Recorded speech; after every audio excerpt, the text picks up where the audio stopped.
Thanks to everyone for being here today. This hearing of the Clean Air and Nuclear Safety Subcommittee is called to order. First, I'm going to turn to Senator Barrasso to make a few comments.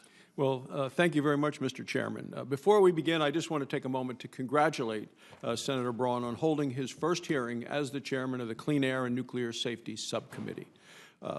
He just joined the Senate a few months ago, and he has already established himself as a leader.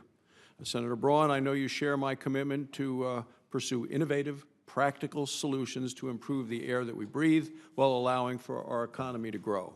So I look forward to supporting your work and the work this subcommittee will accomplish with you at the helm.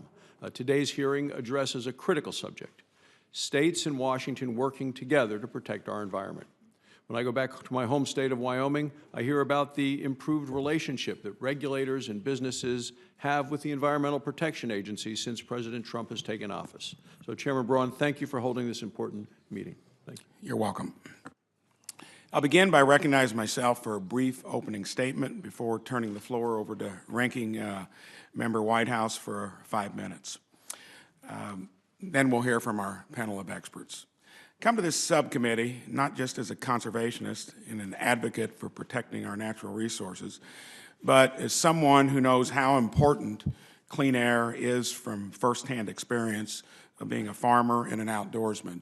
Way back in my hometown of Jasper, Indiana, when I was 16 years old, I took slides of our factories spewing out coal dust into our community. So my interest in this is deep roots. So respecting and preserving our rich natural resources has been a priority of mine since I was young. I started the Ecology Club back in high school.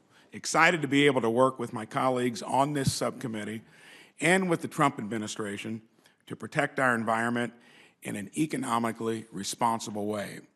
The purpose of this hearing is to hear your experiences implementing the concept of cooperative federalism under the Clean Air Act in hopes of providing this subcommittee and the public at large with a greater understanding of the opportunities and challenges facing states as they engage with the EPA to implement Clean Air Act regulations.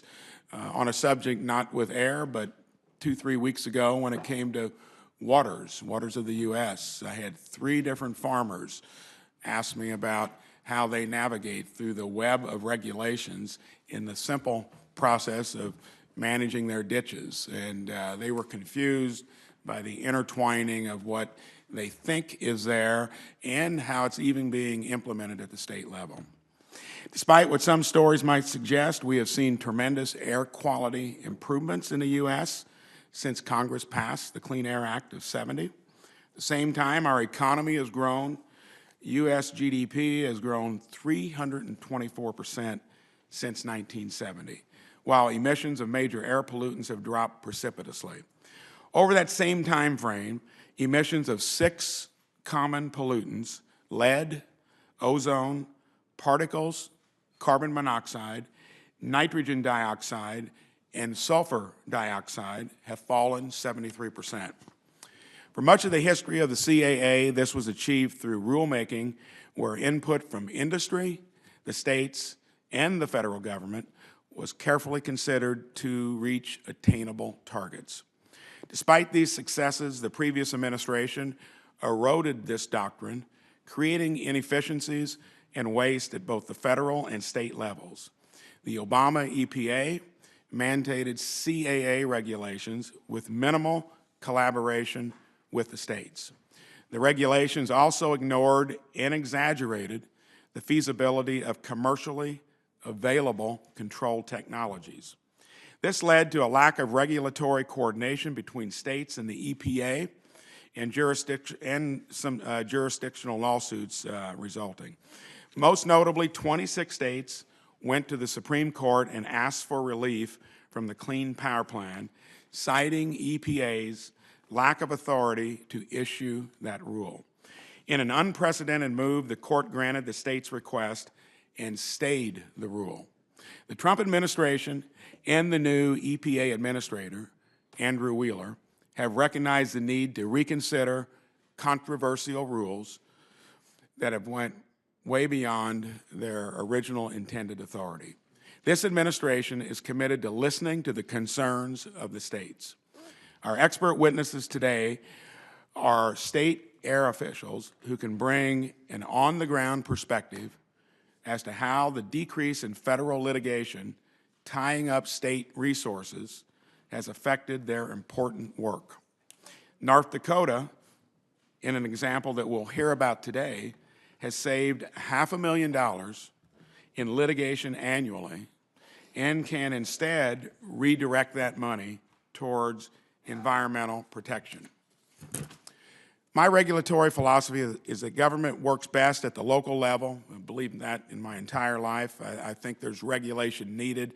It's best implemented when you're closest to the people, where those being governed have skin in the game, and I applaud Administrator Wheeler's efforts to implement the law as intended by Congress, ensuring that those who make regulatory decisions are members of the communities that will live under those regulations. I look forward to hearing from our panel of expert witnesses today, and again would like to emphasize my passion for this critical issue. Now I'd like to recognize Ranking Member Senator Whitehouse for his opening statement. Thank you, Mr. Chairman, and congratulations on your maiden hearing as chair. Almost 11 months ago, the subcommittee held a hearing on the same subject that brings us here today, cooperative so-called federalism. At that hearing, we heard powerful testimony from the lead environmental officials in California and Delaware, who described the damage that rising seas driven by carbon pollution are causing in their states. The witnesses from Delaware also described the struggle of reducing air pollution when much of it blows in from power plants in upwind states. I lamented that then Environmental Protection Agency Administrator Scott Pruitt's governing philosophy wasn't so much cooperative federalism as it was cooperative corporatism, serving the interests of industry. And so here we sit 11 months later, back to take testimony on the same subject. It occurs to me to wonder what the point is to these hearings. What has EPA done with respect to air pollution since our last hearing held on April 10, 2018? Well, April 13, 3 days after the last hearing on this subject, EPA issued a final notice denying a petition filed by Connecticut under the Clean Air Act, asking EPA to make a determination that emissions from a Pennsylvania power plant were responsible for its inability to meet air quality standards. So much for EPA concern about the problem of cross-state air pollution. On August 2nd, EPA and the National Highway Traffic Safety Administration announced a proposal to freeze greenhouse gas emission and corporate average fuel economy standards for cars and light trucks. This proposal would result in additional carbon pollution of almost 900 million metric tons for model years 2021 through 2025. That's the equivalent of adding almost 200 million cars to the road for 1 year and represents almost 20% of U.S. total carbon emissions in 2018. Who at EPA was paying attention when California and Delaware discussed what carbon pollution is doing to coastal states? On August 21st, EPA announced a proposal to replace the Clean Power Plan. This proposal would result in additional carbon pollution of between 20 and 61 million short tons per year over the period 2025 to 2035, the equivalent of adding between 4 and 12 million cars to the road. Again, was anyone at EPA paying any attention when California and Delaware discussed what carbon pollution is doing to coastal states? On September 11th, EPA announced a proposed rule to weaken monitoring and repair rules for methane leaks at oil and gas facilities. This proposal would result in additional carbon pollution of 380,000 short tons of methane over the period 2019 to 2025 and would create downwind air pollution problems, the equivalent of adding almost 2 million cars to the road for 1 year.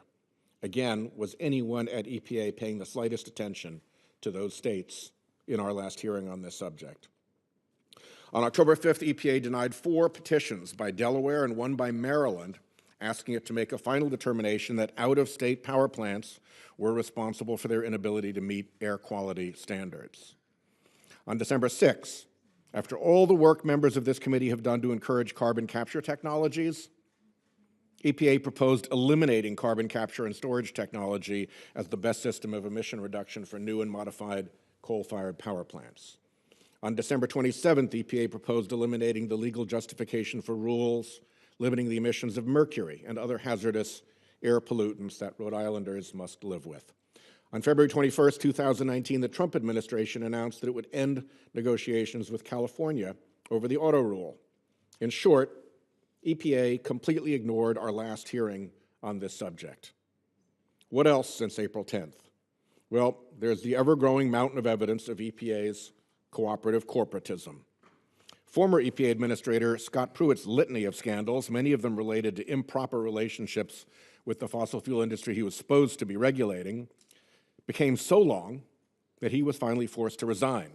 After his resignation, he was given a job by a coal baron. The revolving door spins. Meanwhile, who did we confirm to replace Pruitt? Through the revolving door came former coal lobbyist Andrew Wheeler. We shrugged off the fact that the U.S. Chamber of Commerce, the National Association of Manufacturers, and two shadowy fossil fuel industry front groups, the Utility Air Regulatory Group and the American Council for Clean Coal Electricity, got essentially exactly their proposal to replace the Clean Power Plan. And guess what? Bill Wareham, the head of EPA's Air Office, who was responsible for this proposal, used to have the Utility Air Regulatory Group as his client. The revolving door just keeps spinning. We turned a blind eye to Marathon Petroleum's role, undoing greenhouse gas emission and fuel economy standards for automobiles. Various front groups that received a minimum of $196 million from fossil fuel industry interests all lobbied to roll back the standards, as did Valero, Endeavor, Coke companies, and the American fuel and petrochemical manufacturers. So forget federalism at EPA. It has become ever more apparent that the Trump EPA has zero intention of listening to the states and every intention of kowtowing to the fossil fuel industry. What we ought to be holding hearings on is the capture of EPA by the industry it is supposed to regulate, but instead has been turned into its toy and plaything. Thank you, Mr. Chairman. You're welcome. As you can see from the opening statements, we're going to have a robust conversation here today. That's good. We'll now hear from our witnesses. Dave Glatt, Chief of the Environmental Health Section, North Dakota Department of Health. Becky Keogh, Director, Arkansas Department of Environmental Quality. Craig Siegel, Assistant Chief Counsel, California Air Resources Board. Very pleased that two of our witnesses today have representatives from states here on our own subcommittee. I'll start with Senator Kramer to introduce our witness from North Dakota. And then after that's done, Senator Bozeman will introduce our guest from Arkansas. Senator Kramer. Thank you, Mr. Chairman, and thank you to all of the witnesses for being here, and thanks for inviting Dave to testify today. You know, I think, Dave, North Dakota has an exceptional story to tell regarding the subject of today's hearing, and I'm looking forward to your testimony. And I really can't think of anybody better prepared than Dave to testify on this topic. Dave is a native North Dakotan. He received both his bachelor's degree in biology and his master's degree in environmental engineering from North Dakota State University, famous for lots of things, not the least of which is 7 out of the last 8 national football championships, and we celebrated that yesterday with the president in the White House. It was a great day. So thanks for being here, Dave. But Dave spent 35 years to this point, I think, at least, at the North Dakota Department of Health. He has been the chief of the Environmental Health Section for the department for the last 16 years. He has, over the course of 35 years, obviously has worked with lots of administrations of different political stripes, different relationships, different philosophies, and all of the while, Dave, I can assure you, has had North Dakota's air, water, land resources at the heart of every part of his job, and we've seen that. When I was a regulator in North Dakota on the Public Service Commission, we always had great confidence that Dave was going to look out for the air that we all breathe, because he was looking out for the air that he breathes. And so with that perspective, Dave, thank you for being here, and we look forward to your testimony. Thank you, Mr. Chairman. Senator Bozeman. Thank you, Mr. Chairman. I want to give a special thanks to Becky Keogh of Little Rock, Arkansas, for being here today to testify. Becky has an impressive job history which has made her uniquely qualified at this hearing to testify. Becky served as the director of the Arkansas Department of Environmental Quality, or ADEQ, since 2015. Prior to her role as director, Mrs. Keough served as Deputy Director of ADEQ from 1996 to 2006. She was subsequently appointed to serve on the Arkansas Geological Commission from 2006 to 2009. Becky's currently the President of the Environmental Council of the United States, which we're very proud of. An Arkansas native, Director Keough has a degree in chemical engineering from our mutual alma mater, the University of Arkansas. We can't brag that we're doing very well in football right now, but we're rebuilding. As an Arkansas native, we really do appreciate all that she's done and appreciate her being here today, and really look forward to your testimony. Thanks for all your hard work in so many different areas for the people of Arkansas. Thank you, Senator Bozeman. Finally, Craig Siegel is the Assistant Chief Counsel at the California Air Resources Board, where he is responsible for litigation and implementation of many of the board's climate and clean air programs. Previously, he was a staff attorney at the Sierra Club, where he litigated many of the issues we will discuss today. Mr. Siegel is also a former law clerk of the Honorable Marcia Berzon of the U.S. Court of Appeals for the Ninth Circuit. He is a graduate of the University of Chicago and of the Stanford Law School. Thank you for being here today. I want to remind the witnesses that your full written testimony will be made part of the official hearing record. Please keep your statements to 5 minutes so that we may have time for plenty of questions. Look forward to hearing your testimony, and we'll begin with Mr. Glatt. Well, thank you, Chairman Braun, and Ranking Member Whitehouse, and members of the committee. Thank you for giving me this opportunity to testify in front of you this morning. My name is Dave Glatt. I'm a registered professional engineer, environmental health section chief for the North Dakota Department of Health. We are North Dakota's primary environmental protection agency, responsible for implementation of many of the U.S. EPA federally delegated programs, such as the Clean Air Act. As background, North Dakota is a mostly rural agricultural state, which leads the nation in the production of many agricultural crops. In addition, we are second in the nation for oil production, and we are a net energy exporter, distributing energy throughout the region, following an all of the above philosophy, utilizing abundant coal, oil, natural gas, and renewable resources. The state is routinely recognized for its great air quality, high environmental program compliance, and overall quality of life. I'm here today to briefly discuss my observations after 35 years working with the Department of the federal and state working relationship. At times it is referred to as a relationship founded in cooperative federalism doctrine, where in principle the federal government works with states as equal partners in the pursuit of environmental and public health protection. Under this doctrine, the federal government sets the standards to provide national consistency, and the states are tasked with the implementation of these standards with federal oversight.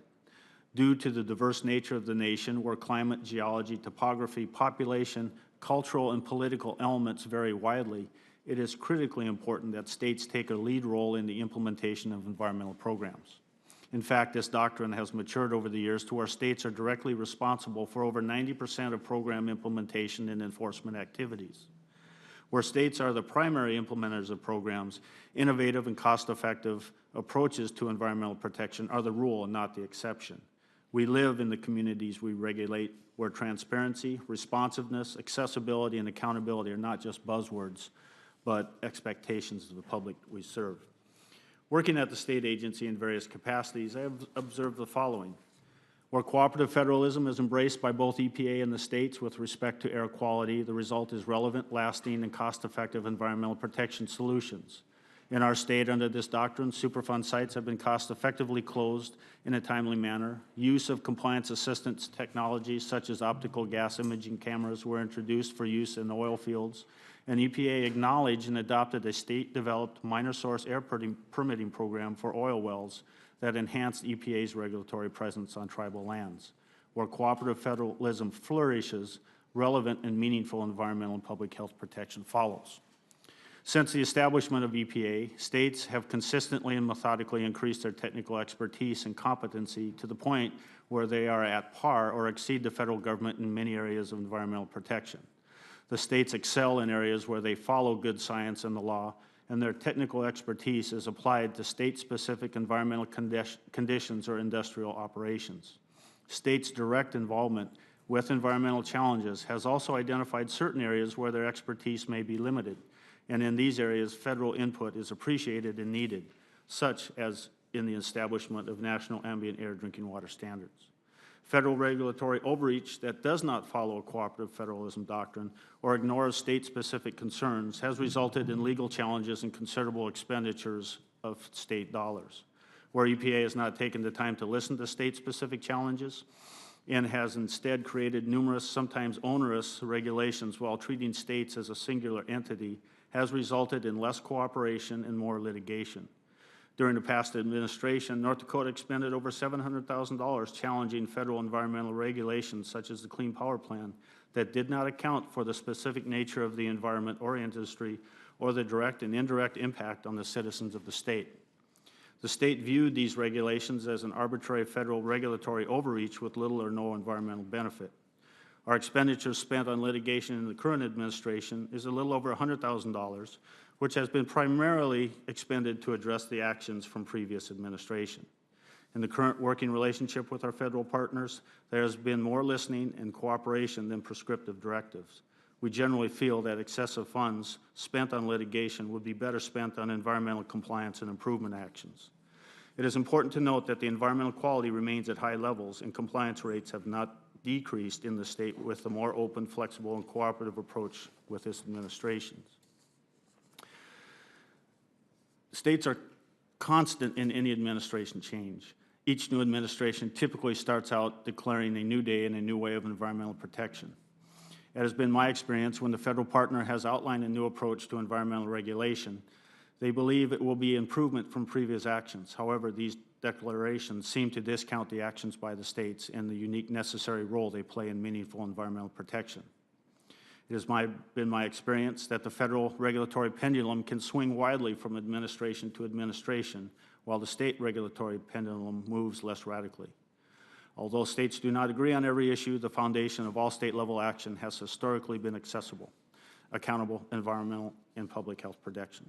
Lastly, the right of states to implement desired environmental protection and controls must be applied judiciously with great responsibility and caution. A state's quest to improve in-state environmental challenges should not negatively impact sovereign state jurisdictions outside its borders. Negative regulatory impacts can include additional costs to an adjoining state with no perceived or actionable benefit. We have experience with issues such as this as related to energy production and how an adjoining state attempted to direct development and industry standards in North Dakota. This concludes my testimony. I'll stand for any questions at the appropriate time, Mr. Chairman. Thank you, Mr. Glatt. Director Keogh.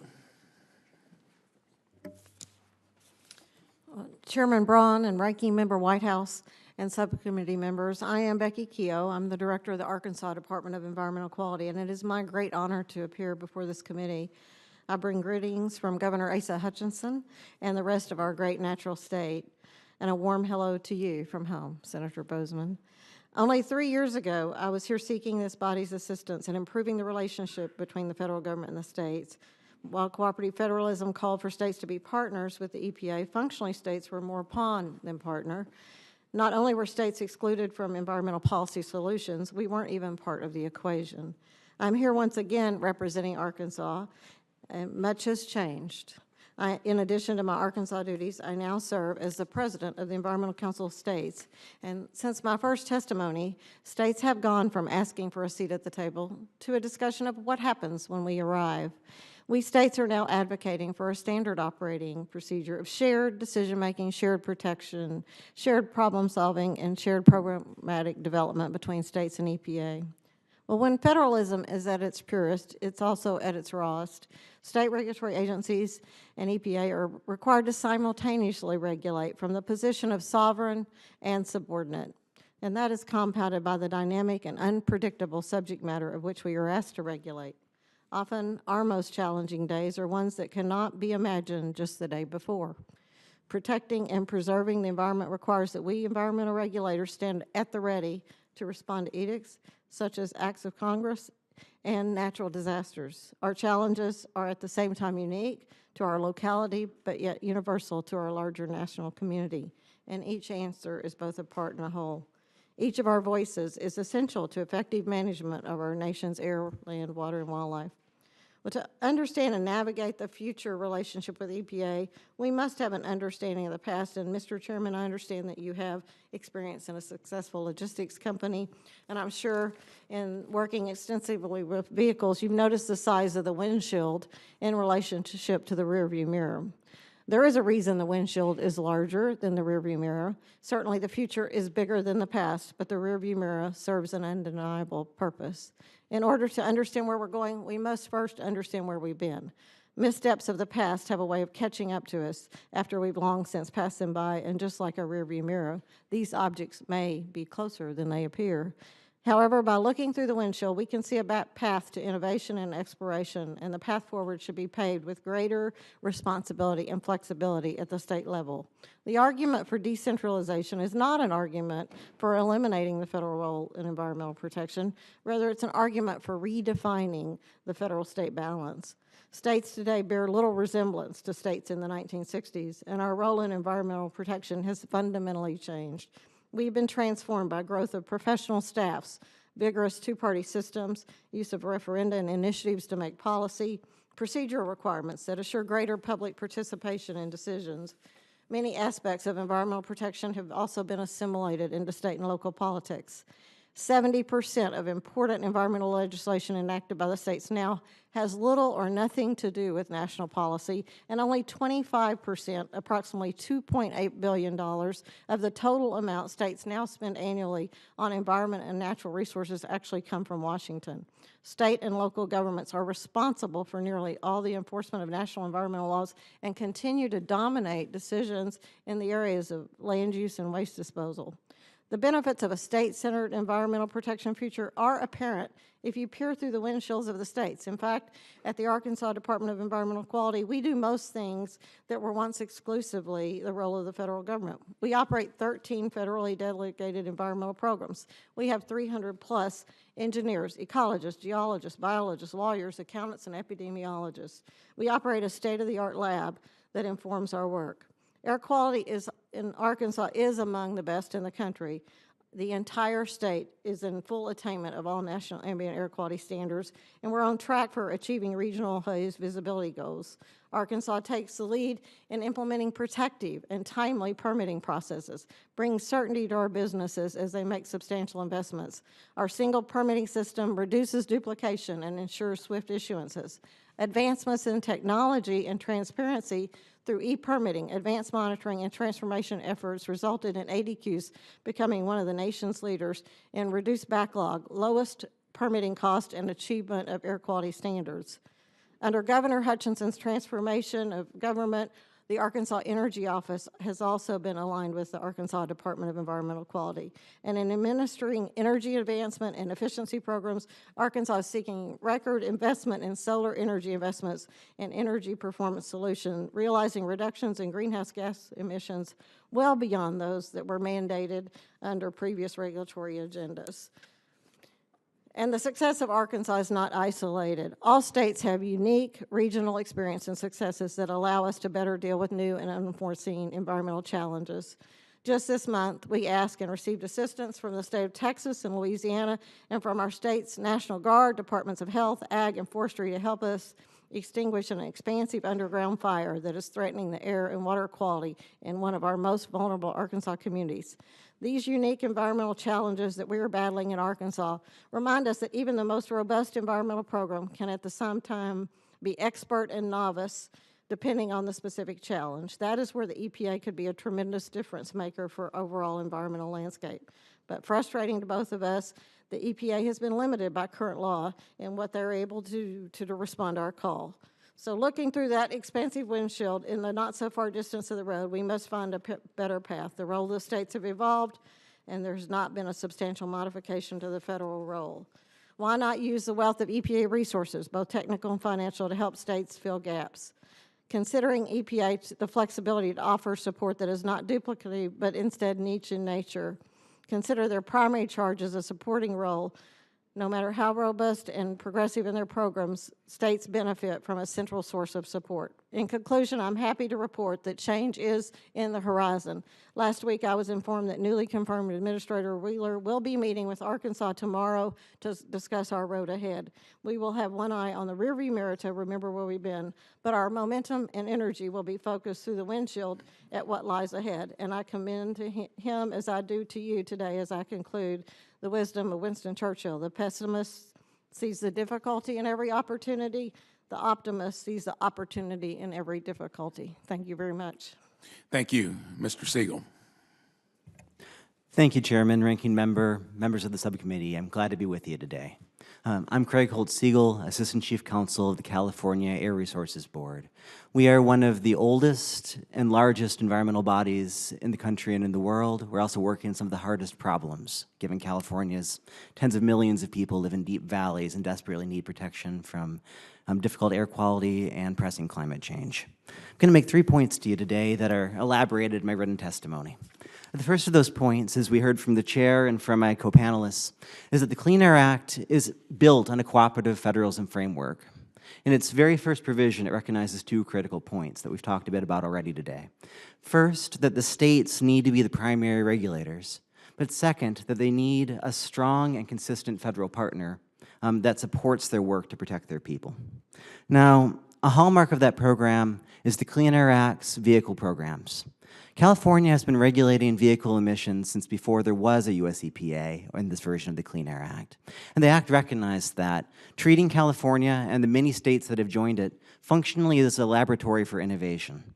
We've wound up commercializing technologies on cars that today are standard, the check engine light, the catalytic converter, the list goes on. And as we've added millions of cars and millions of people to our state and to states around the country, we have seen dramatic increases in air quality through this shared back and forth collaboration in Republican administrations and Democratic administrations on these critical issues. The net result, as the chair alluded to, has been dramatic decreases in air pollution, although it remains a pressing problem, and enormous benefits. According to one peer-reviewed study that US EPA itself produced, we're looking at about 20 trillion with a T in public health benefits as a result of the Clean Air Act since 1990, to only several billions in costs, about a 40-to-1 benefit to cost ratio. But my second point, and this is critical, is that all of that is at risk today as a result of this administration, which is frankly treating states with contempt. Again, my core example will be the vehicle program. The Trump administration announced some weeks ago that they'd stopped negotiating with California. The truth is they never started. They offered us some meet and greets. They showed no interest at all in maintaining a program that has now been running for multiple decades in terms of greenhouse gases for nearly a decade successfully, and supported by an over 12,000-page engineering analysis we developed jointly with them for years. Instead, in an instance of policymaking by tweet, we saw a sudden reversal and a complete refusal to engage with any of the technical underpinnings of that rule. Indeed, they refused to give us even the most basic technical information. We had to FOIA them. They still haven't even answered that FOIA. Bottom line is it's been a frozen process, an ideological one, and it's not rooted in the science. EPA's own experts have published in the journal Science condemning their approach. We were able to rerun as many of their numbers as we could on the basis of their partial and spotty record. Truth is, their proposal will result in $168 billion in costs to the country, conservatively. Throw the auto industry into chaos, basically blow up public investments in battery systems and electrification and protecting the air, and add an enormous amount of air pollution. This is a huge unfunded mandate for the states because functionally it means that we will be unable to meet our federally mandated air quality standards, much less our state goals, our state climate targets, and move forward progressively on modernizing the industry. It's frankly a disaster, and it's only the tip of a rapidly melting iceberg. Folks have alluded to the Clean Power Plan, which had an enormous amount of state flexibility. The administration's replacement somehow manages to actually increase power plant emissions. And the list goes on. You know, the ranking member alluded to some of these rollbacks. I needn't rehearse all of them. But we've seen systematic assaults on toxics protections, on air quality planning standards, even on something as basic as wood stove pollution. You know, rollback after rollback after rollback, all of it driven by an administration so ethically corrupt that we've already lost one EPA administrator. We have never seen this in working with US EPA under any administration, this wholesale agency capture. And that brings me to my third point. This isn't just a public health catastrophe. It's not just risking our progress on climate change when we have only a decade left to change course. It is a rule of law problem. What we're seeing is an agency that's ignoring the statute and the cooperative federalism framework set forward by the Article I Congress, that's divorced from the factual record, and that is treating the states not as co-sovereigns with whom it has partnered now for going on half a century, but as interest groups to be swept aside while it increases the profits of narrow sectors of the economy at enormous cost to our economies, to our health, and to our people. So what I'd ask of this subcommittee and of Congress is to reassert your prerogative in oversight and in caring for public health, and call the agency to task. There's not much time left. Their vehicle rollback will be finalized in the coming months. Rollback after rollback is coming. We need your help, and we need it now. Thank you. Thank you. Thank you, witnesses, for your testimony. We'll now turn to the senators here for questions. I'm going to start by recognizing myself with 5 minutes, and want to stick as close as we can to the 5 minutes. This is for Director Keogh and Mr. Glatt. The EPA, under the Obama administration, in my opinion, failed to treat states as co-sovereigns in protecting the environment. Can you speak as to how in your states you've seen that rightful responsibility be returned to the states? Start with you, Mr. Glatt. Thank you, Chairman. Yes, in several ways. Just the overall initial relationship. When we interact with EPA under the Obama administration, it was more of, what have you been up to lately? Now it's, what can we do to help? And they're actually are allowing us to do environmental protection. And they've come along with us as partners. And so we look forward to that relationship staying the same. It's about environmental protection. It's about compliance at the end of the day. It's not about gotcha. And we really appreciate the approach they've taken. One clear example, we permitted a refinery, the cleanest refinery in the United States, if not the nation. We started out working with the EPA. Their assistance to us to make sure that the permit complied with the law was invaluable, and I appreciated that relationship. In the past, they would have remained silent, waited till we went out for public comment, and then approached us as a gotcha type moment. That's not how you do good government. Thank you. Director Keogh.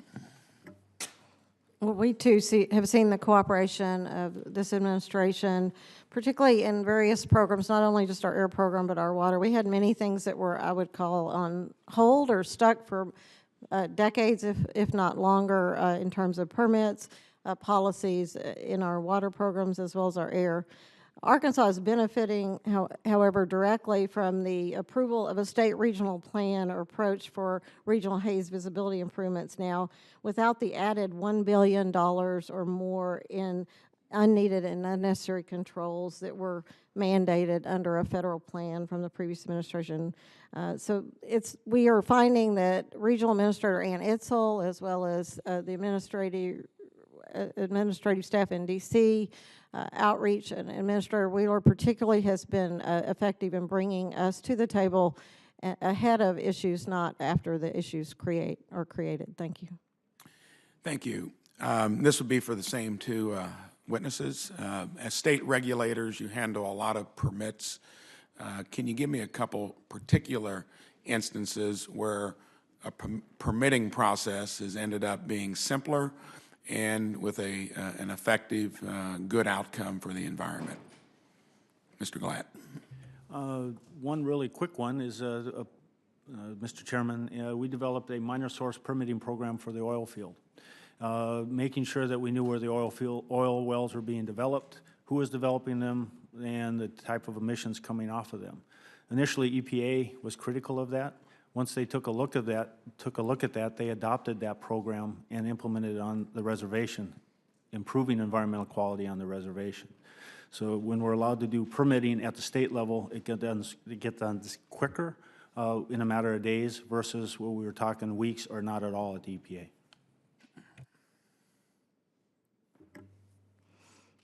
Well, likewise, we are a state with many minor sources that don't really fall to the level of a federal regulatory program.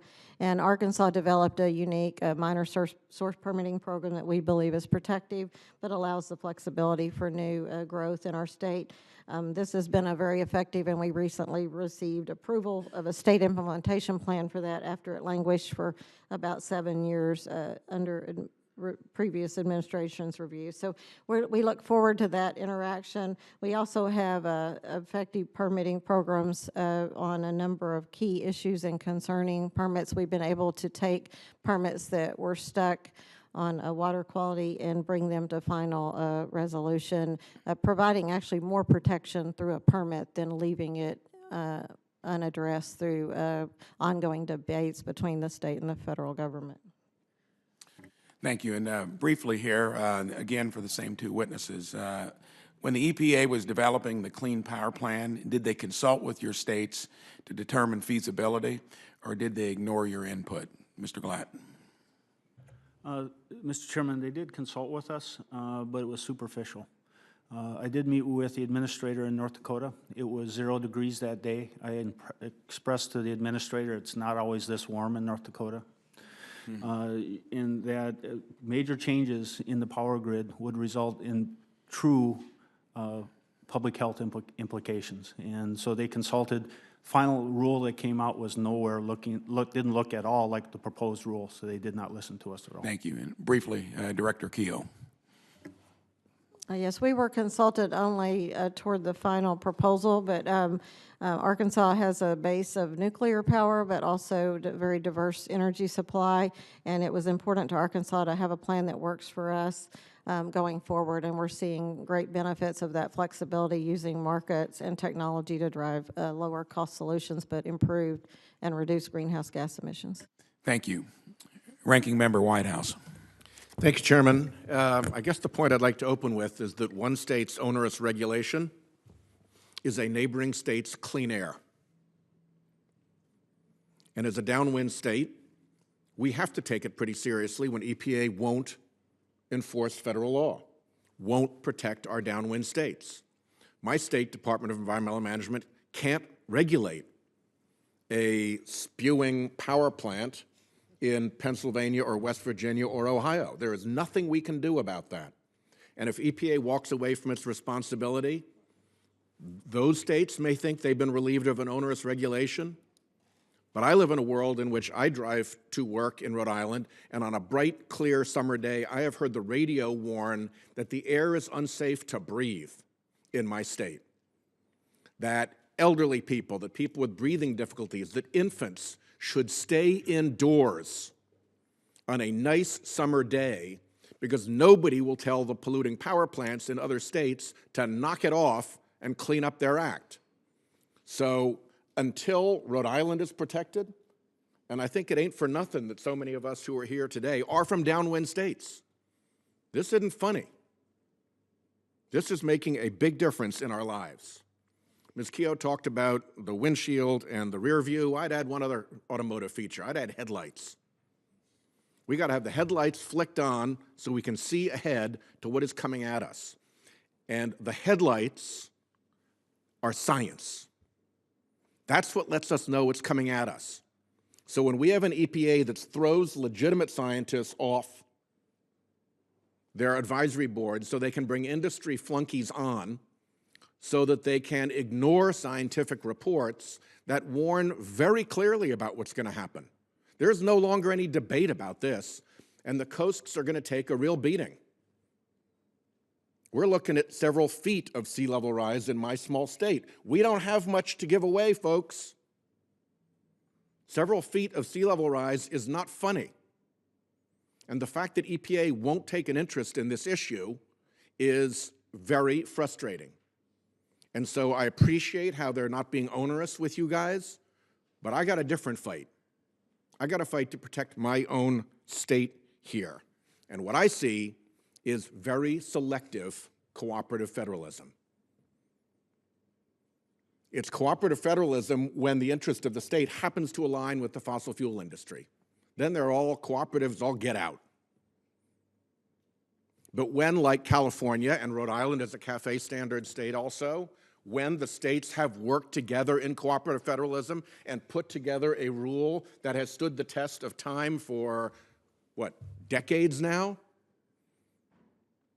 This administration's approach to cooperative federalism is no, we're going to do what Marathon Oil tells us to do, and we're going to completely ignore the 14 states that have done this for a long time. This isn't right.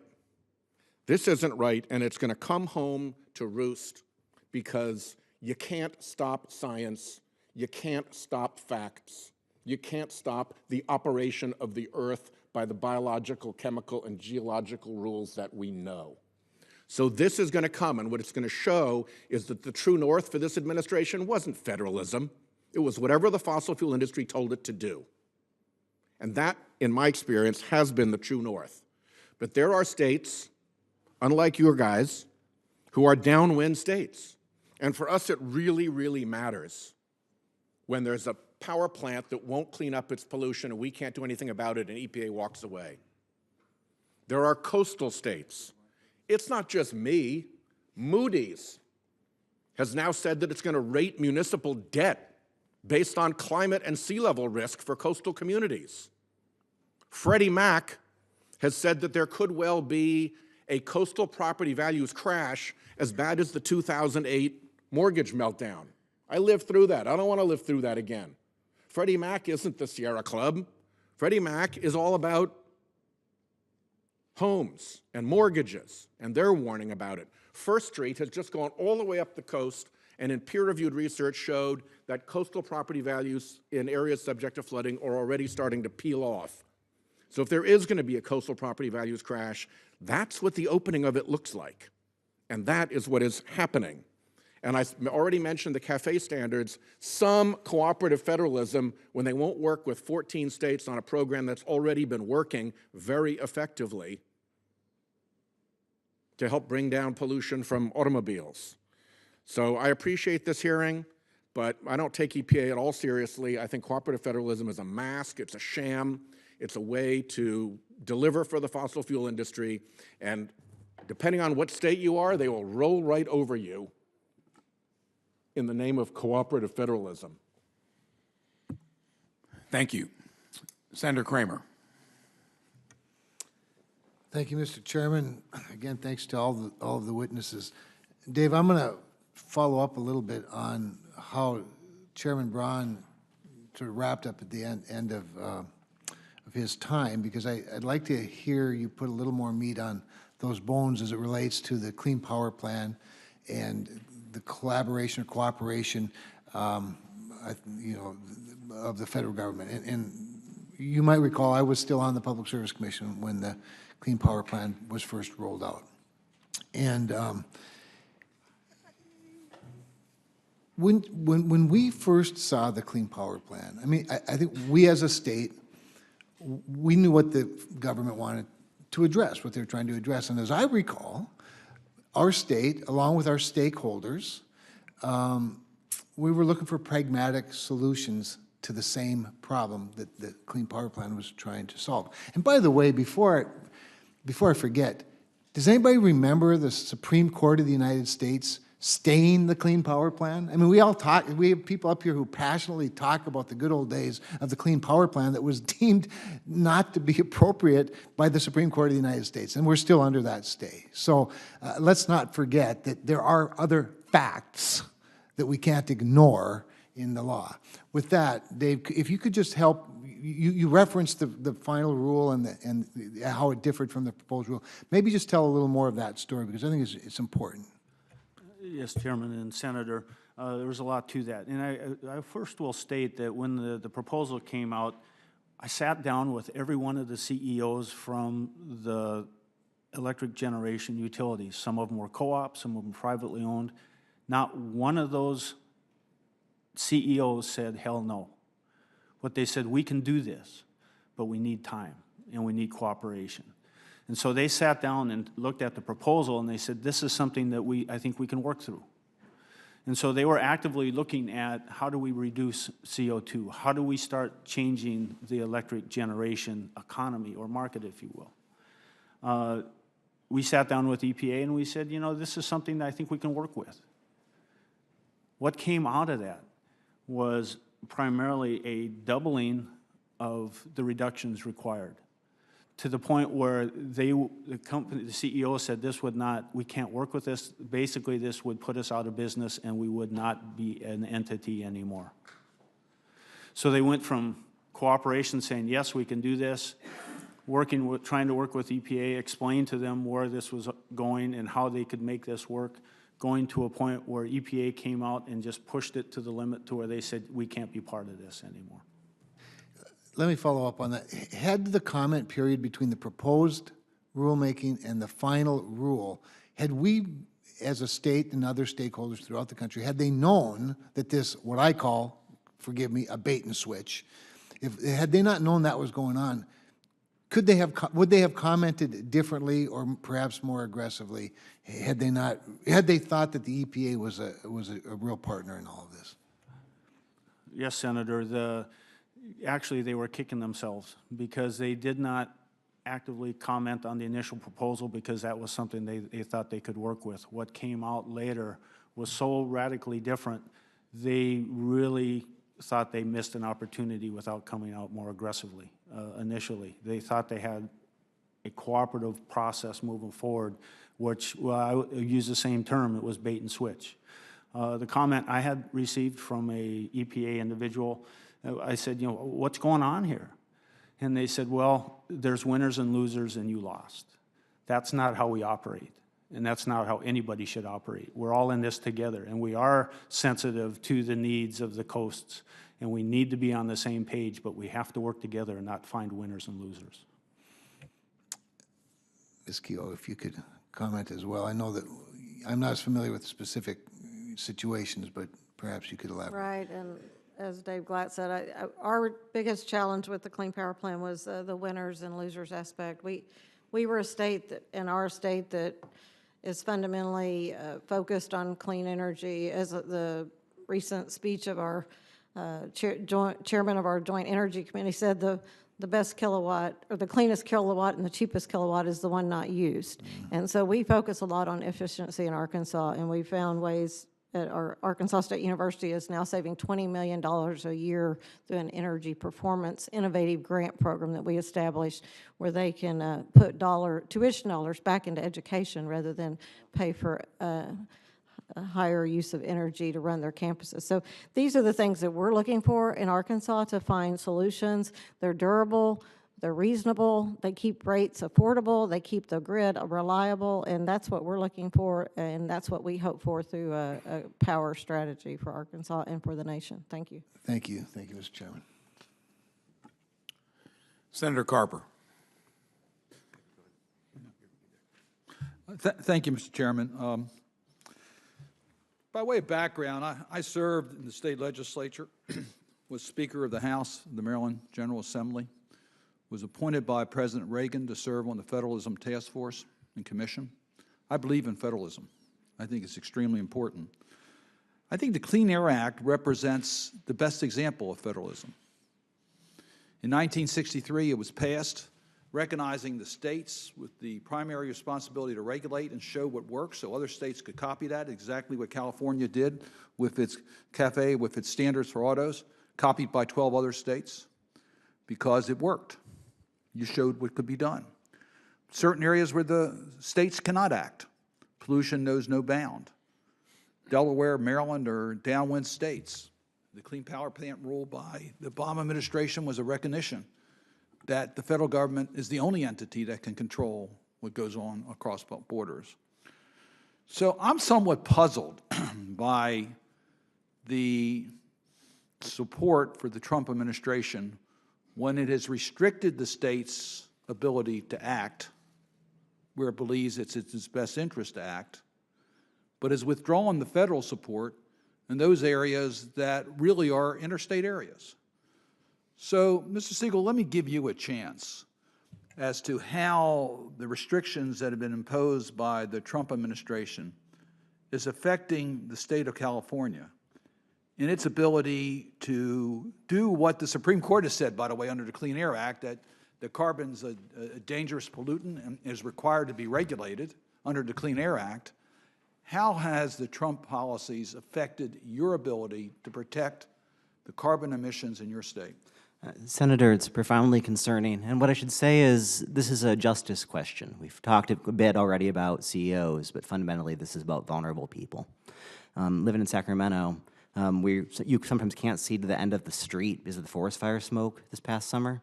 We are acutely aware of the danger of climate pollution.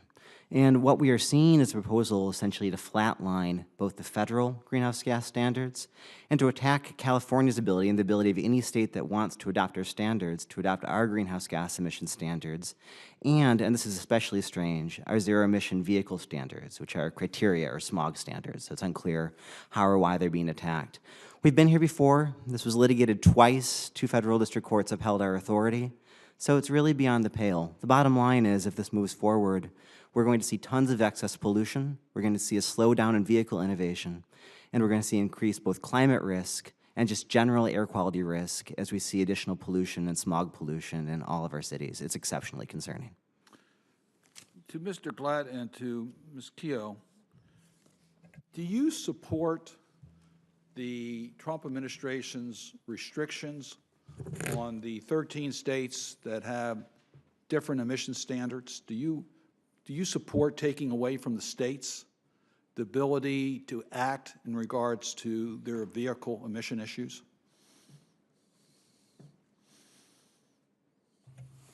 Senator, I am a very strong supporter of states' rights and being able to address those issues within their state boundaries. Where I start to get a little shaky on that is when a state imposing under the umbrella of saying it's our right to control pollution in our state starts impacting other states. And then we've had that case on externalities. But my question is on vehicle emissions where California has acted and 12 other states have acted. Do you support their ability to do that? I support their ability. I don't know if that has any positive impact in North Dakota. Well, I understand that, but if North Dakota decided to do it, you would believe you should have the right to do that, wouldn't you? I'd say, Senator, that's correct. And Ms. Keough, do you also agree with what Mr. Glatt just said? Excuse me. Well, as I stated in my testimony, I think states and EPA regulate from a position of sovereignty and subordinate. We are an advocate, as well as North Dakota, on states' rights, and our Attorney General has acted to defend rule of law in these matters. I think that's the important thing that we look at is what is allowed under federal law and that states' right apply to regulatory matters within their jurisdictions under the law. It was a simple question. Do you agree that California should have the right in regards to what they've been doing for many years now on emissions?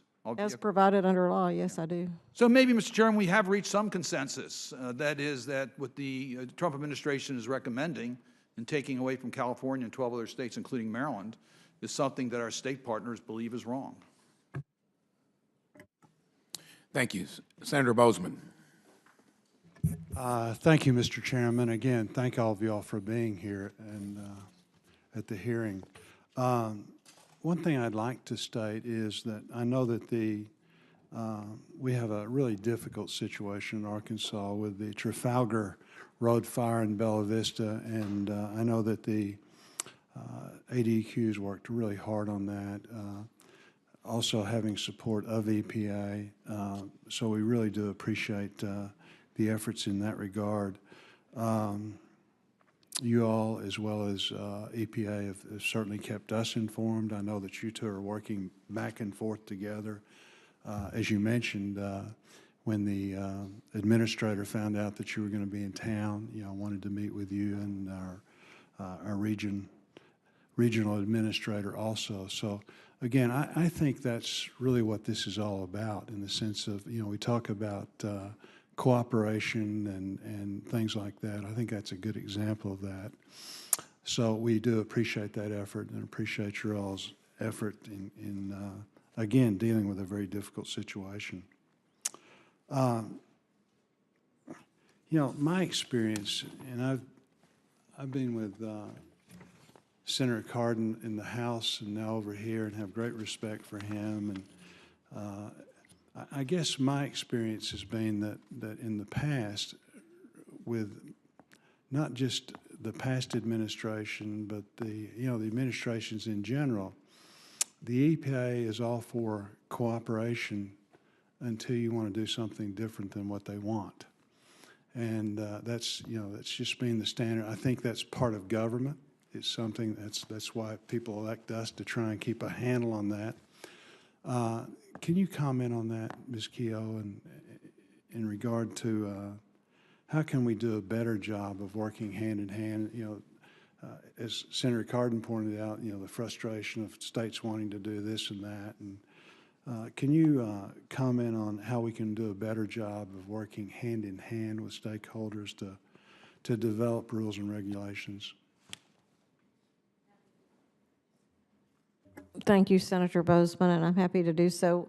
In Arkansas, we work closely with our regulated community, but we also work closely with our public interest groups to make sure that our programs do address a broader sense. EPA has been a true partner as we've instituted an operational efficiency model to streamline our permitting program, but to increase transparency. And I know working recently with Region 6, one of the things we've asked them to do is to reduce the duplication where they micro-analyze or replace our decision-making with their own technical staff, and to reallocate those technical resources to helping us solve those problems that even go past what our capabilities are. So I think, Senator Bozeman, you hit it the nail on the head about the fact that we should be able to find answers by our collective work rather than independent analysis that seems to waste money and time. Thank you. Right. Can you talk a little bit about the Fire Policy Forum, ADQ help coordinate? In particular, maybe your thoughts on how this approach could serve as a model for interagency collaboration.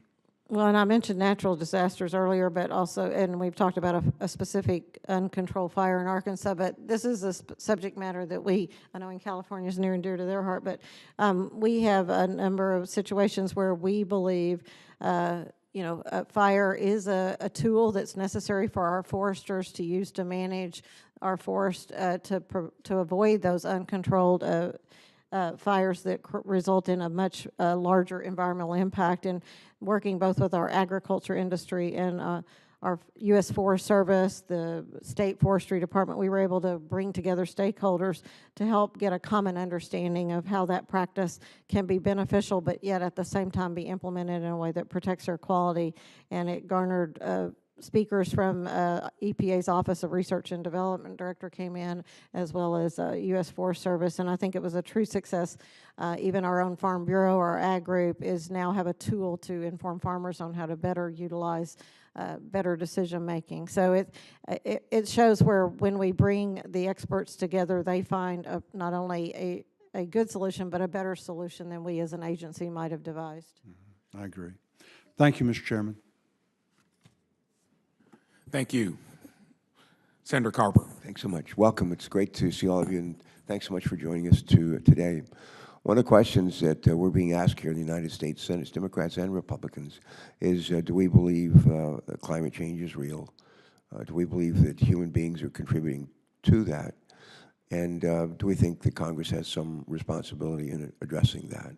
I would just ask Mr. Glatt, do you believe, and let me just ask each of you, Mr. Glatt, Ms. Keogh, do you believe climate change is real?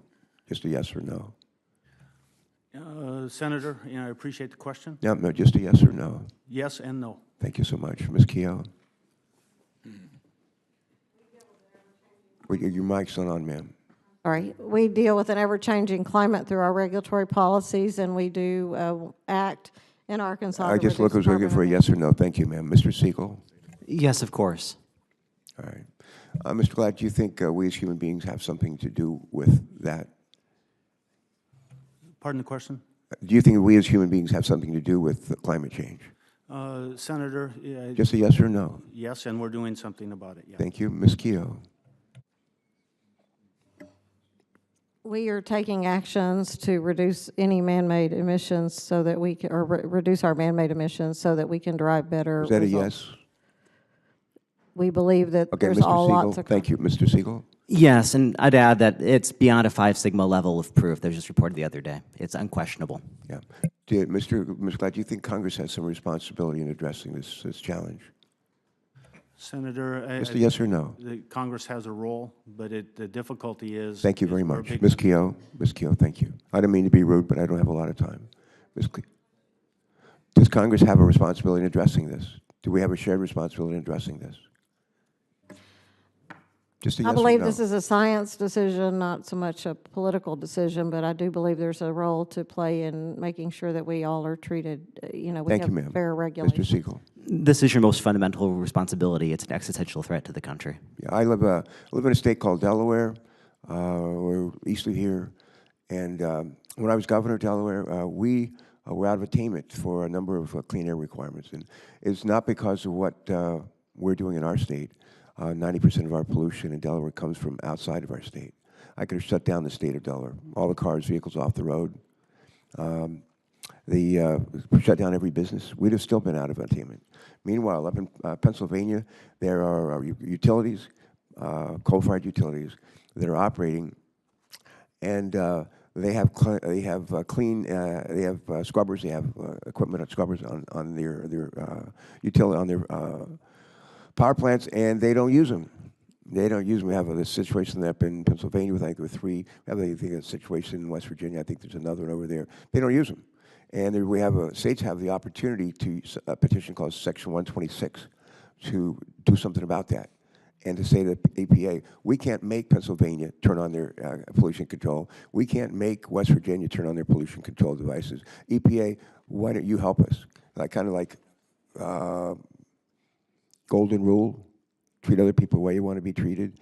That's one of the problems that we face. I just want you to feel what we face, what we have to put up with at the end of America's tailpipe.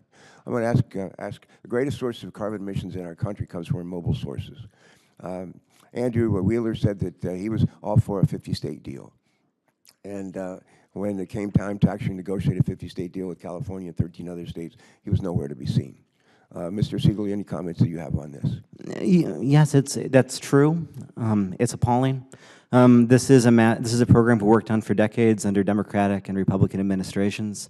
It's one that's working well. It's one that's saving lives. One would hope that the administrator of the EPA would want to preserve it and would recognize the importance of their co-regulatory state sovereigns. They haven't, and that's a shocking departure from practice, and endangers a lot of people. Mr. Siegel, the California Air Resources Board said, and I quote, "The administration broke off communications before Christmas and never responded to our suggested areas of compromise or offered any compromise proposal at all. Can you tell us more about this administration's efforts to work with Californians compared to how the Obama administration did so?" Yes. Under the Obama administration, we worked extensively on the technical details. We dug in. This is a science question. We had a 12,000-page report, determined everything was working fine. This administration issued a sketchy determination in response to a presidential tweet that was, just a few pages long, that blew up the entire program. That's been consistent with their negotiating style. Folks in the room often aren't even familiar with the core technical details of their programs. I used to live in, I'll finish with this, I was a naval flight officer during the Vietnam War, stationed for a while in San Diego as a midshipman in Long Beach, later on at Moffett Field, California. And there were days I liked to run. I loved to run outside. There were days when I ran outside. I did a lot more damage to my lungs than I did good. And the reason why California has asked years ago for the ability to have more rigorous standards, shared by states like Utah, because of the geography in those states and the pollution that gathers between the mountains, they ask for some special abilities to tighten things up. And that's what they've had for years. And the auto companies don't want to build one car for California and 49 states that have different models of the same car. They don't want that. They want a 50-state deal.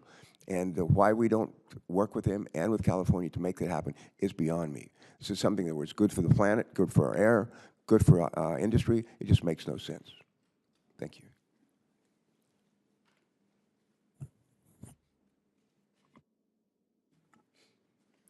Senator Markey. Thank you, Mr. Chairman, very much.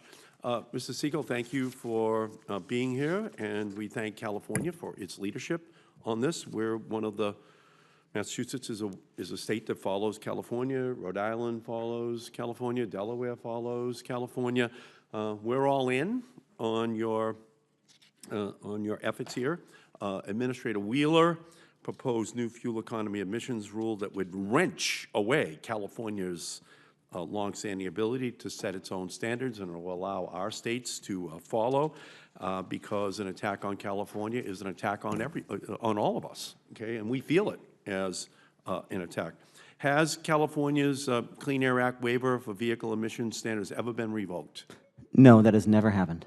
It has never happened. So the assault on state-level standards means more money spent by consumers on gasoline, more oil imported from the Middle East, more carbon pollution in the atmosphere, and more uncertainty for states and car companies. Mr. Siegel, with all these lose-lose outcomes, who would you say is the winner if Trump wins through his EPA administrator, Wheeler? Who's the winner in all this? This is purely a gift to oil companies. Oil companies. Yes. So oil companies are just doing cartwheels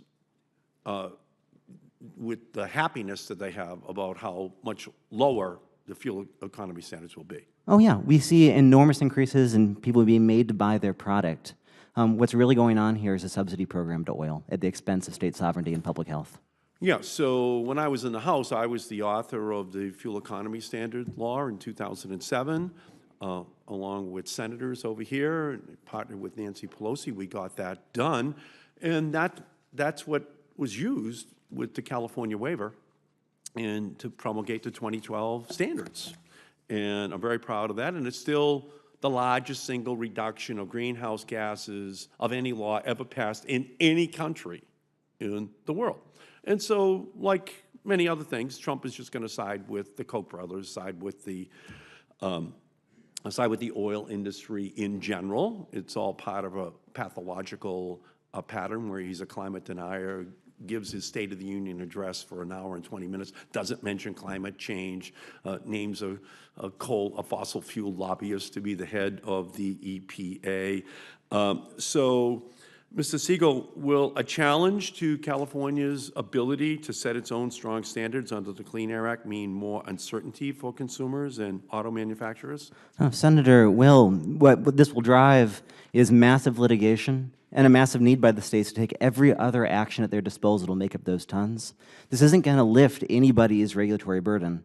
It's going to require extensive state action to get where we need to go, and in the meantime, it's going to make it harder for the auto industry, especially the American auto industry, to compete globally. Yeah, so this Section 177-202-209 authority in the Clean Air Act, I sat on the floor. There's no intention in having the 2007 law in any way undermine that authority, which you have.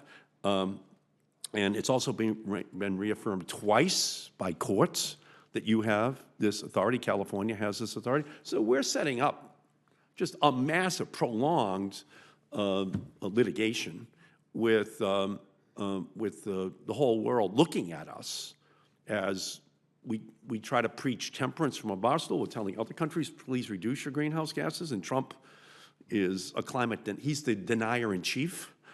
And it's just sending just the wrong message to the rest of the world as these apocalyptic events across the planet are becoming more and more intense, as we're just seeing incredible tornadoes across the South, unprecedented in terms of their damage. But again, unfortunately, a preview of coming attractions of what's going to happen, and it will even be worse in the years ahead.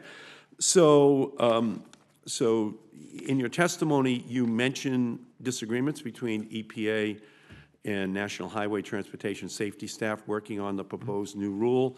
A former EPA official even said the Department of Transportation, quote, cooked the books to make sure that they could produce the numbers to justify the awful rule. Mr. Siegel, didn't an EPA analysis find that this rule would actually cause an additional 17 fatalities a year, despite the administration's argument that the rule will save lives by keeping drivers off the road? Senator, I believe that's right, and I would say I have never before seen an EPA rule where EPA's own staff was so thoroughly cut out of the process and filed documents explaining the rule was wrong. Yeah, so this is a classic example of state and federal government cooperation, and Trump and his oil company cronies are seeking to cheat on this test, including the fatalities that are caused, but also the damage to our planet. Senator Whitehouse and I, we happen to live with the second fastest warming body of water on the planet, the Gulf of Maine. Except for the Arctic, it's the worst, and we're poised to see damage that is going to be absolutely catastrophic for us, but it's also true for the whole rest of the planet. I thank California. I thank you for all your efforts. We stand with you, and we will fight with you. Thank you, Mr. Chairman. Thank you, Senator Markey. We've got time remaining, and as I run this subcommittee, I'm going to use it to the full extent. We don't meet often enough, and I think there's probably more to be said. So anyone that wants to follow up with an additional 2.5 minutes, 3 minutes, I'm going to start here and then allow everybody else to do likewise. Mr. Siegel, California's position that the standards issued in 2012 by the Obama administration should not be changed. Do you agree with that, that what we had in 2012 through the Obama administration should not be changed? I do, with a caveat. When we went through that 12,000-page technical review, Senator, we actually determined the senators were, if anything, a little too weak. We maintained them at the same level, basically to maintain a national program, but they underrepresent what the industry can do. Thank you. You know, I think in the assertiveness of that statement, I wonder if that really is implicit that there's room for negotiation. And I'll quote somebody from your state. That was from Mary Nichols, head of the California Air Resources Board. California will take all actions to ensure that the smart standards we developed in partnership with the auto industry to cut greenhouse gas emissions from vehicles stay in place. Mr. Siegel, in his speaking about the Obama-era standards that are feasible and beneficial and that we need to review them, was based upon a single presidential tweet. You know, I would tend to disagree with that as well.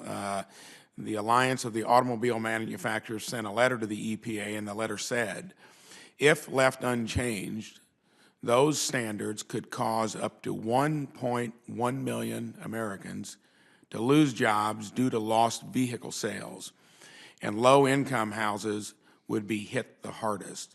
And I ask for unanimous consent to enter this into the record.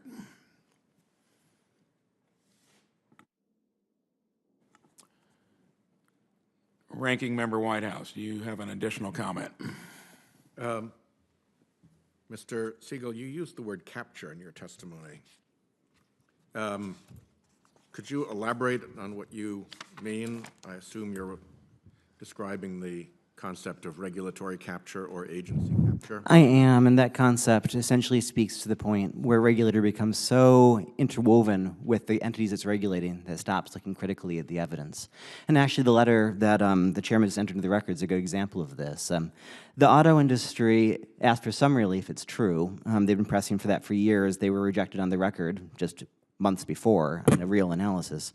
What we're seeing in this sudden swerve has a lot to do with the fact that EPA is now run primarily by fossil fuel lobbyists. Their view is narrow, their economic interests are narrow, and their ability to actually rigorously look at the evidence is clearly limited. And you know, you don't have to take my word for it. We've gone to court again and again on these rollbacks. We keep winning because EPA isn't grounding its actions in the law or the facts. And to me, that's a strong indication that what we're seeing are politically driven choices, not proper environmental decisions. I hear that Marathon Oil and a few fossil industry front groups were the driving force behind the CAFE standards rollback. Do you have any information from your perspective on the California Air Resources Board about that? Well, we believe that reporting. We think that's right. This looks very much, given that the science cannot possibly support what has been proposed, and the auto industry themselves have said that they don't want it. Who wants this? It's the oil industry. It's like the old story about the tortoise on top of the fence post. You know it didn't climb there. Somebody had to put it there when its behavior is that weird. You mentioned in your testimony that the Clean Power Plan, as proposed by this fossil fuel industry-run EPA, would actually, to quote you, incredibly, actually increase power sector emissions on its own admission. When you say on its own admission, what do you mean? I mean EPA's own impact analysis. They project increases in most of the major pollutants, so bad that they also propose major revisions to the core permitting programs to accommodate this massive burp of pollution. It's quite remarkable. So if you were looking at that Clean Power Plan and you were looking at it as a means for trying to actually reduce carbon emissions, would appear to be rather deliberately going in the opposite direction, would it not? It's a gift to the coal industry at the cost of people's lungs. Thank you. Senator Kramer. I have 20 minutes, but I'll try to say a few things in two. In fact, I'm going to shift completely to a very pragmatic issue. Dave, it's been really cold in North Dakota, has it not, this winter? I mean, one of the coldest winters in decades. That's correct, Senator. A long time. And last week, maybe it was 2 weeks ago, could have been any week in the last 5 or 6, is it not true that in the Midwest, the integrated resource planning that involves, one of the concerns you raised early on in your testimony, involves the availability of a robust energy on the grid, electricity, was at stake. And why was that? The demand was so great during this cold spell. And when we have high demand and the grid relies on energy sources that are not reliable, intermittent, what happens, but that there's not enough supply. And that's exactly what happened. The people of Minnesota actually complained that their electricity wasn't as robust as a result of what always happens when it's, or at least 90% of the time happens when it's really, really cold, is the wind does not blow. And wind turbines don't spin. And when wind turbines don't spin, they don't provide warmth. And by the way, that didn't even consider the fact that gas companies were asking people to curtail their use of natural gas because they needed to get this other fuel to dispatchable electricity. My point of all this is to tell you that I have great empathy with what you're saying, Mr. Siegel, with regard to states' rights and emission standards, particularly transportation emissions. I also know that there can occasionally be conflicts between the Interstate Commerce Clause and other cooperative federalism, and that this stuff's never as simple as any one side would like it to be. But I also know that I just think that when the EPA, in the Clean Power Plan in particular, when they came out with such a, not just a big bait and switch in terms of the standard, the emissions allowance, which I thought was very unfair and unreasonable, but they were very prescriptive as well. And what I worry about is that whenever we become overly prescriptive, or we broaden jurisdictions outside the fence line, as an example, that was one of the early blunders of the Clean Power Plan, was to go beyond the EPA's legal authority, that we don't allow the type of innovation that I believe exists. And I think you could make a point of that. I think you could, and I certainly think you could. And I just think we could have a better conversation sometimes about this. And my time is well up, but if anybody wants to comment, that's just my rambling for the moment, Mr. Chairman. Senator, I'll just say that California is a great example of that. We're moving rapidly toward a 100% renewable grid, and what we're finding is intermittency is much less of a problem than we would have thought, because energy storage is replacing both gas plants and helping balance that out. And it's been great to see how well Americans can innovate when we ask them to do it. I would just add that as an engineer, I'm a full believer that technology will lead the day in terms of environmental excellence, and I think we've seen that in the last few years, and I hope that we can continue to show that technology is the answer versus more regulation. Thank you. And just to add up finally, that I agree with that, is that we are seeing the market in the Clean Power Plant vacuum change. We're seeing more renewable, less coal, less emissions, and that's without any regulation. So it tells me that at least the corporations in North Dakota understand that things have to change, and they are doing that. And it's innovation, it's new technology, and spending money to move forward. Quick note, members can submit follow-up questions for the record. It'll be open for 2 weeks. I want to thank all of the witnesses. It was a very good, robust conversation. I think Senator Whitehouse and I are both in agreement that the topics of federalism and the environment need to be vetted. We need to take the full hour and a half to do it, and we hope to have this committee as a good forum to do it. Thank you so much. Hearing is adjourned.